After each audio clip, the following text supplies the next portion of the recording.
কালৰ কাল বিপৰীত কাল ভাগিনৰ লগত মামি পলাল। আজিকালি বুঢ়াৰীৰ প্ৰেমত ল'ৰা পাগল, ল'ৰাৰ প্ৰেমত বুঢ়াৰী পাগল। মুন্নি নামৰ মামীৰ প্ৰেমত ভাগিন মজগুল। মোমায়েক নজনাকৈ ঠিকে থাকে চলিছিল মামী আৰু ভাগিনৰ প্ৰেম। বহুদিন চলি আছিল এই প্ৰেম লীলা। পিছে আৰু কিমান দিন লুকাই লুকাই প্ৰেম কৰিব। সেয়ে নিজৰ মামীয়েকক লৈ পলাল ভাগিন। ঘটনা আগমনিৰ সেন্দুৰাই গাঁৱৰ। পলাই লৈ যোৱাৰ পিছত মূৰে কপালে হাত দিলে মোমায়েকে। জানিব পৰা মতে বহুদিনৰ পৰা মামীৰ লগত ভাগিনৰ প্ৰেম লীলা চলিছিল। পিছে মামায়ে গমেই নাপালে প্ৰেমৰ কথা। মামী কিন্তু ছিংগল নহয়, আছে 5টাকৈ সন্তান। এই দুজন লাইলা মজনু হৈছে মুন্নি আহমেদ আৰু জহিৰুল ইছলাম। মুন্নি মামীয়ে সৰু 2 বছৰীয়া সন্তানক লৈ পলাই গ'ল জহিৰুলৰ লগত। বৰ্তমান সময়ত ল'ৰাবিলাকে বোৱাৰীৰ প্ৰেমত হাবুডুব খাইছে। জানিব পৰা মতে যোৱা ঈদৰ আগতে আকৌ আন এজনৰ পত্নীক লৈ পলাই গৈছিল জহিৰুল ইছলামে।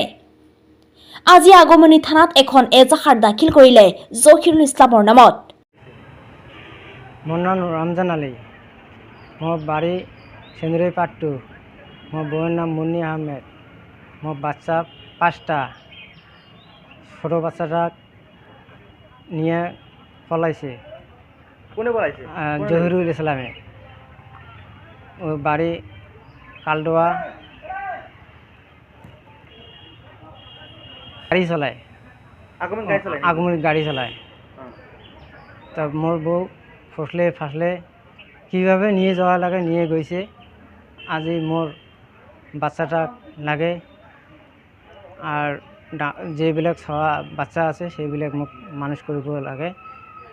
কি কৰি মানুষ কৰিব লাগে আর তার আগমনী থানাত মই এটা এজাহার দিছোঁ। সেই এজাহারটা থানায় আমাক কি উপদেশ দেয়, কি শাস্তি করা লাগে কৰি মৰিলে মোক আগমনী থানাত থাকি মই এজাহার দিছোঁ। সেই এজাহার হিসেবে জহিরুল ইসলামক কি শাস্তি ভোগ করা লাগে মই এইটো অনুৰোধ জানালো। লৈ গৈছে সেৱালী ছাৰ বয়স কিমান? 2 বছৰ। 2 বছৰ? অঁ, 2 বছৰ ছোৱালীটোক লৈ পলাই গৈছে? পলাই গৈছে। জহিৰৰ লগত? জহিৰুলৰ লগত।